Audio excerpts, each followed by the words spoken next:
Staying scrappy was never the problem.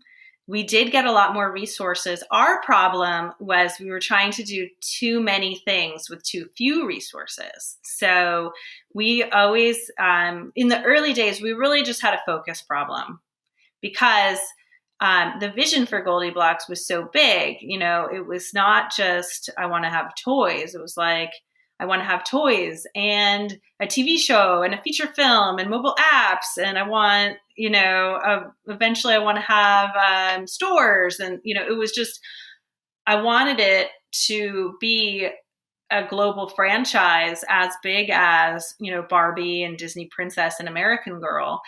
And in the early days, we were just trying to do so much. So what ended up happening was, we had like what we should have done, which is, hindsight 2020, but like what we really should have done was sequence it out a little bit better so that, we really nail one thing first. And then once that part of the business is stable and up and running and profitable, then we layer on the next thing and then we layer on the next thing. But instead we had like 5 projects at a time, all of which were under-resourced. So we always stayed really scrappy.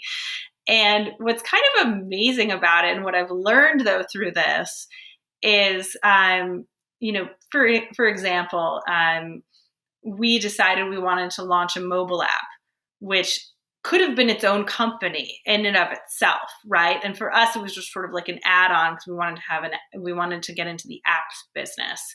And so we had this tiny, scrappy team. I mean, we literally had like a friend of ours from Seattle who we knew could make apps. And he like moved into my husband and my apartment and like lived and slept on our living room couch for 2 months, pulling all-nighters, working with a team in Poland to make the app. I mean, it was like insane.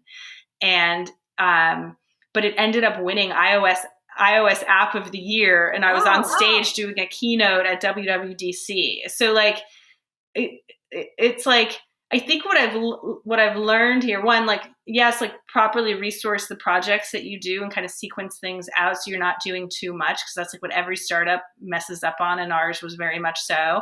But on the other hand, I have learned that keeping it scrappy can be a really good thing, because I've had other examples of projects where you would think like, okay, well, we have a bunch of resources now, we have more money, so you start growing the team and putting more people on it.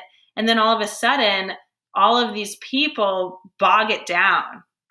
And I've found that, and we do this now when we're working on a project, like even my toy team is very small. Like my internal toy team is very, very, like amazingly small. You wouldn't believe, but we bring in contractors and new ideas and thinking, but the in-house team is very small, and that enables us to move really quickly.